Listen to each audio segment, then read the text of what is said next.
Welcome to the Workplace Minute, powered by H3 HR Advisors, the podcast that keeps HR pros, business leaders, and operation teams ahead of the curve. We're sponsored by our friends at Paychex and also by WorkHuman. My name is Steve Boese. Uber CEO to employees: up your in-office time or move on. Today we dive back into the seemingly endless remote, hybrid, and in-person working battles with an update from the rideshare and delivery service Uber. Uber CEO Dara Khosrowshahi wants corporate employees back in the office at least 3 days a week and is asking remote workers to return to the office and is extending the number of years people must work before being offered a paid month-long sabbatical. And he's perfectly okay with employees who don't agree with him wanting to jump ship.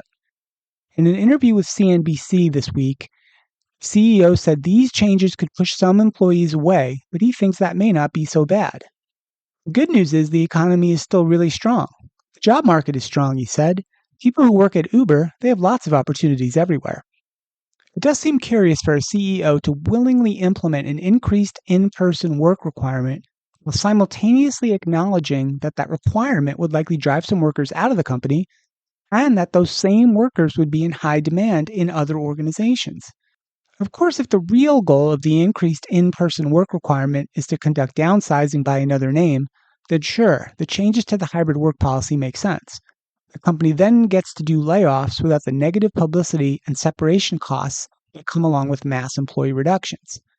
But no company ever admits to manipulating working arrangements to purposely drive employee reductions, and Uber's no different. An Uber spokesperson said these changes weren't related to planned layoffs or meant to drive attrition. So starting this June, employees are expected to work in the office 3 days a week. Uber employees have, as you may expect, taken the new mandate badly, criticizing the move on internal forums, citing burnout and logistical issues like a lack of workspaces. And last week, in a heated all-hands meeting, employees also peppered the CEO with questions and criticism about the changes, per an audio recording that was leaked to the press.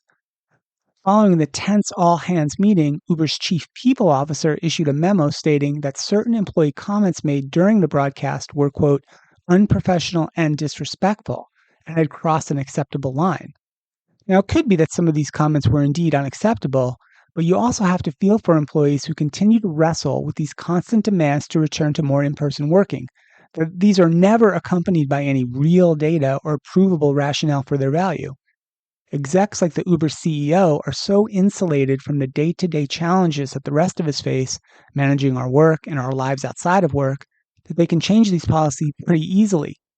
As the backlash at Uber and at many other companies who have increased in-person working requirements have shown, average workers are really getting tired of being ignored.